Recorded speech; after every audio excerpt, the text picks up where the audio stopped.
All right, ladies and gentlemen, boys and girls, sailing fans of all ages. Oh, That goes on the water. I assume my. I'm sorry, that was. Well, What they say about. I just found out that I screwed up. Or didn't screw, whatever. So, you guys may notice I'm on a boat.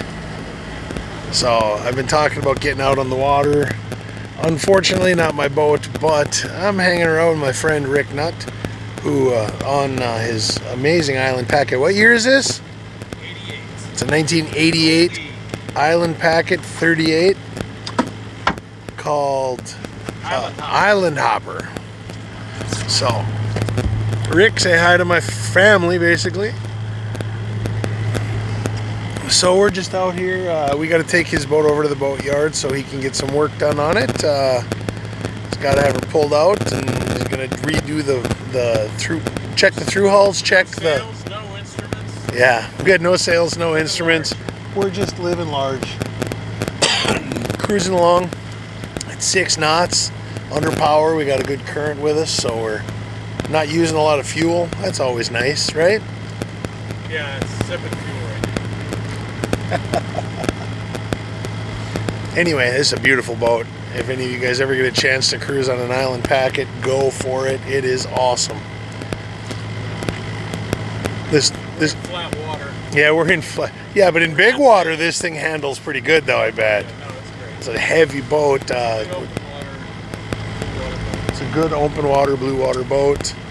He does have some damage down the side here, which we don't really need to see it, but you want to see it. A lot of dock rash. The Hurricane Ian smacked her around a little bit, but no, The it's lightning strike blew out all my instruments. yeah, and the lightning strike ate his instruments up.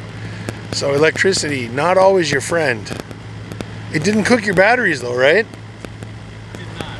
So his batteries are good, so that's one huge expense that's not there for him. But you know, all the equipment, the autopilot, and you know, radar, all that stuff. Depth sounder. Depth. Displays. Yeah. All the displays, the depth sounder, all that stuff, just pretty much broiled. AIS, Oof. XM radio. Ouch. Oh, it killed your XM too? XM weather. Yeah. Ah, jeez. Network. We're kind of flying invisible here right now. Instruments. Yeah. Everything. So, it does go up quite a ways up there. Oh, well, you can't see that right now because it's looking at me. Hold on, let's see if we can change this. Zang, zadam, look at that. Oh yeah. How tall's the mast on this? 52. 52-foot mast. It's a short stick. Okay. Draws about 5.5 feet. It's 5'4", something like that. Depends on how much beer he has on deck, on board, to see if it. 5, but it's never been 5. They lied. Yeah. This is quite a little boat here. I'm loving it. How many horse motor? What? How many horse is your Yanmar? 55. 55 horse Yanmar. And traveling at the speed we are with the 2009 year. 2009. You've put some money into this boat over the years, haven't you, sir? Everything has been replaced. That's mechanical. Tankage. What? 12 o'clock crab trap.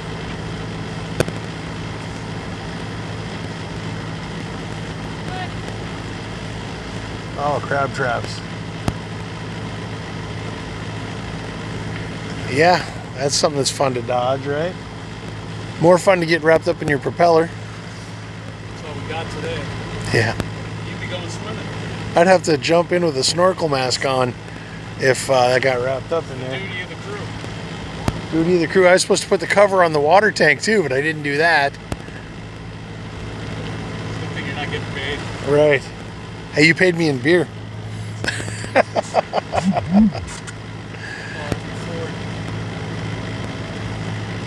Anyway, so I'm gonna stand up and kind of do a little 360 here. It's some of it up on the front that doesn't want to appear in the video, so we're not gonna do that. Solar panel and Bimini got hammered. Yeah, solar panel and Bimini got trashed by Ian. Ian's our friend. He wrecked a bunch of stuff. I got pretty lucky, I gotta say. You know what? That's the funniest thing about the hurricane for me. The strangest thing is how one house can get just completely trashed and the house right next to it barely touched, you know? I am so amazed that Michael's boat didn't get messed up because he had that tied so tight against his dock. When all the water went out, I thought it would just rip the dock I got off. some good fenders along the edge, right on the piling, which is what I should have had instead of that slider. Yeah. So we are out in the kind of in the middle of Port Charlotte Harbor here. It's a little gray, a little bit dreary, but still, any day on the boat's a good day. That's the way I see it anyway.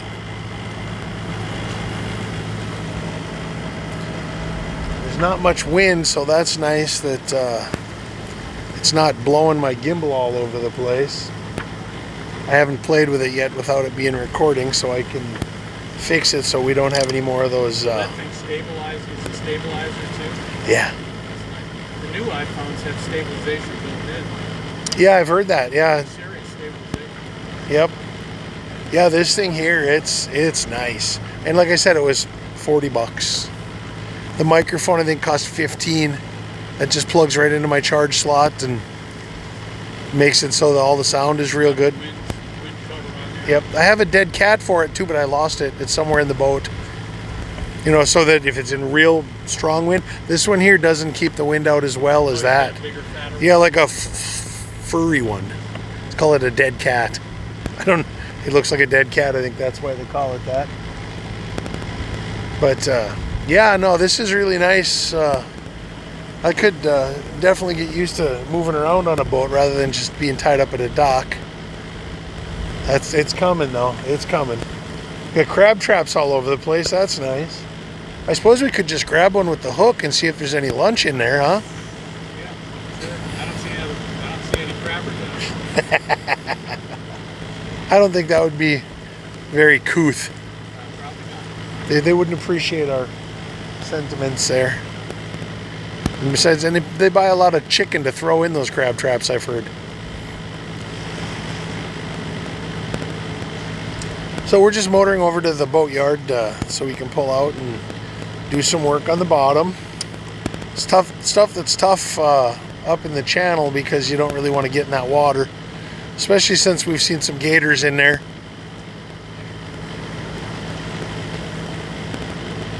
Although the people that do the boat, you know, they clean your bottom and stuff there, and they're all day long, aren't they? Yeah, they don't seem to mind. They don't worry about it. They just don't worry about it. Probably got good life insurance.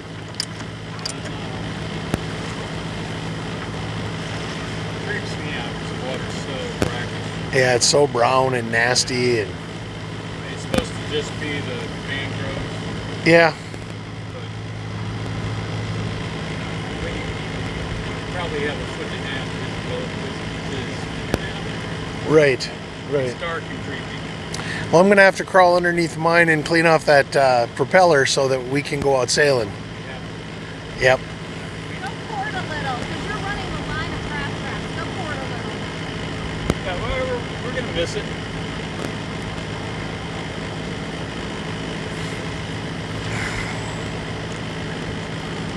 Anyway, so any of you guys ever get a chance, you know, this Port Charlotte Harbor is pretty darn nice. I gotta say, it's super shallow. You gotta watch where you gotta know where you're going, which is the reason for me to go on this trip with him, is so I can know when I come out, I know where to go and how to get there, and